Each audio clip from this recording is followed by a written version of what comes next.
బీసీల బతుకులు బాగు చేస్తామంటూ చాలామంది నాయకులు వచ్చారు పోయారు. కానీ నేటికి బీసీల బతుకుల్లో వెలుగులు వచ్చింది లేదు. వెనుకబడిన వర్గాలు మరింత వెనుకబడిపోతుంటే ధనవంతులు రోజు రోజుకు ధనవంతులుగా మారుతున్నారు. బీసీల కోసం కొత్త పార్టీతో జనంలోకి వెళ్లబోతున్నారు ఓ నాయకుడు.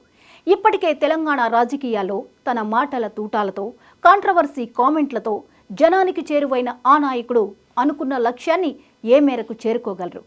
జాతీయ పార్టీలైన బీజేపీ, కాంగ్రెస్లను కాదని, తెలంగాణ వాదంతో పుట్టుకొచ్చిన బీఆర్ఎస్ను కాదని కొత్త పార్టీలను తెలంగాణ ప్రజలు ఏ మేరకు ఆదరిస్తారు?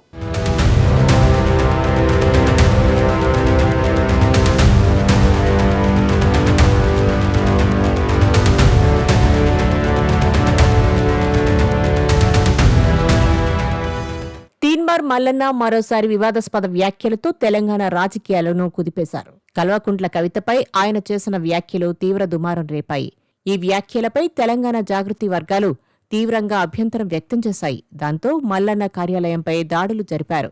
ఈ ఉద్రిక్తతల సమయంలో మల్లన్న గన్మ్యాన్ గాలిలోకి వార్నింగ్ కాల్పులు జరపడం సంఘటనను మరింత ఉద్రిక్తంగా మార్చింది. కవితపై విమర్శలు చేసినప్పటికీ బీఆర్ఎస్ నుంచి స్పష్టమైన మద్దతు రావడం లేదు. ఈ పరిణామం ఆమెకు రాజకీయంగా మైనస్ అయిందని విశ్లేషకులు చెబుతున్నారు. తాజాగా కవిత కూడా బీఆర్ఎస్ వైఖరిని ప్రశ్నించారు. తన కార్యాలయంపై జరిగిన దాడులపై తీన్మార్ మల్లన్న తీవ్రంగా స్పందించారు. కవిత అనుచరులు చేసిన దాడులను ఖండిస్తూ దాడి చేసే అధికారం వారికి ఎవరిచ్చారు అంటూ మండిపడ్డారు. ప్రజాస్వామ్యంలో ప్రశ్నించే గొంతుకలను ఇలా అణిచివేయాలంటే ఎలా అని ప్రశ్నించారు. ఈ దాడుల విషయాన్ని ఉద్దేశించి మాట్లాడుతున్న సమయంలో మల్లన్న తన కొత్త రాజకీయ పార్టీపై కూడా వ్యాఖ్యానించారు. బీసీలకు న్యాయం చేయడానికే కొత్త పార్టీ స్థాపిస్తున్నట్టు చెప్పారు. గతంలోనే పార్టీని రిజిస్టర్ చేయించినట్టు తెలిపారు. 2023 ఎన్నికల్లో మల్లన్న పార్టీ పోటీ చేస్తుందని ప్రకటించినా ఆ పార్టీ తరపున ఎవరూ బరిలోకి రాలేదు.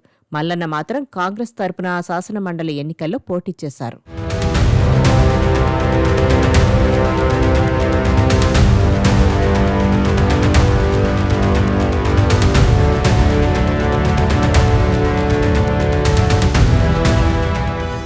ఎమ్మెల్సీ ఎన్నికల్లో కాంగ్రెస్ తరపున పోటీ చేసి విజయం సాధించారు మల్లన్న.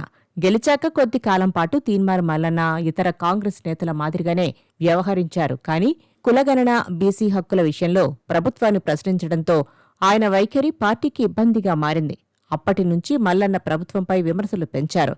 ఈ పరిణామాల నేపథ్యంలో కాంగ్రెస్ సీనియర్ నేతలు ఆయనపై క్రమశిక్షణ చర్యలు తీసుకోవాలని పార్టీకి ఫిర్యాదు చేశారు. చివరికి అధిష్టానం మల్లన్నను పార్టీ నుండి సస్పెండ్ చేసింది. అప్పటి నుంచి తీన్మార్ మల్లన్న సస్పెండ్ కాంగ్రెస్ నేతగా కొనసాగుతున్నారు. ఇప్పుడు మళ్లీ మల్లన్న కొత్త రాజకీయ ప్రస్థానాన్ని ప్రారంభించారనే సంకల్పంతో కనిపిస్తున్నారు. పార్టీని కొనసాగిస్తారా లేక కొత్తగా పేరు మార్చి పార్టీని అధికారికంగా ప్రకటిస్తారా అన్నది ఇప్పుడు రాజకీయ వర్గాల్లో ఆసక్తికర చర్చగా మారింది.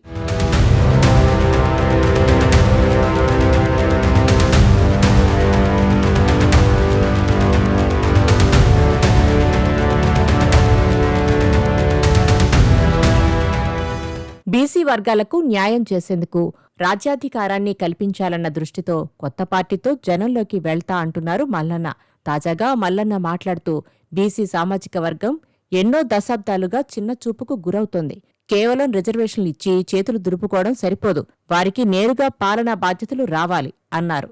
అంతేగాక బీసీలు ఐక్యతగా ఉంటే రాష్ట్ర రాజకీయ దిశను మార్చగల శక్తిగా మారవచ్చు అని మల్లన్న అభిప్రాయపడ్డారు. ఆయన కొత్త పార్టీ పేరును త్వరలో ప్రకటిస్తున్నట్లు సమాచారం. దాని పేరు, ప్రారంభ తేదీ వంటి కీలక విషయాలను మాత్రం మల్లన్న ఇంకా వెల్లడించలేదు.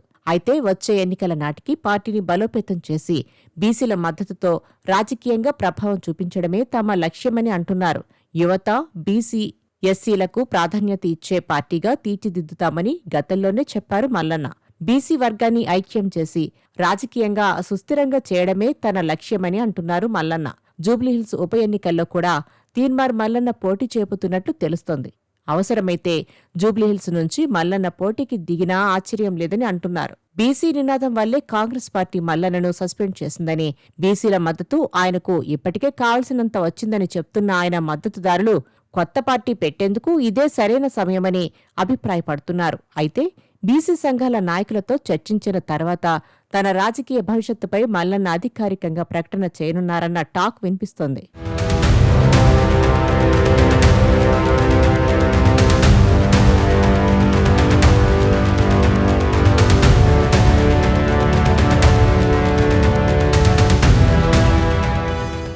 తీన్మార్ మల్లన్న తీరు మొదటి నుంచి చర్చనీయాంశంగానే ఉంది.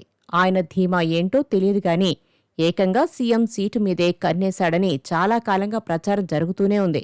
మాటకారితనంతో అభిమానులను సంపాదించుకున్నారాయన.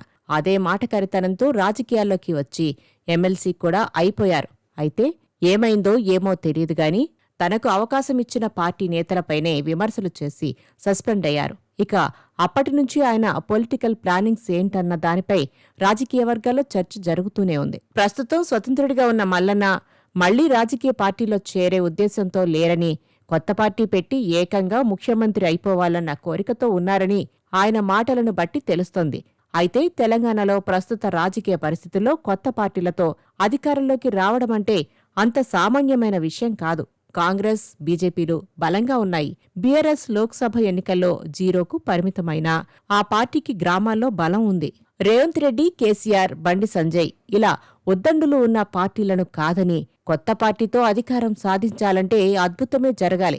తెలంగాణకు ఈసారి బీసీ వ్యక్తి సీఎం అవుతారంటున్న తీన్మార్ మల్లన్న డైరెక్టుగా కాబోయే సీఎం నేనే అని చెప్తున్నారా అన్న చర్చ మొదలైంది. మరి మల్లన్న కోరిక ఏ మేరకు తీరేనో వేచి చూడాలి.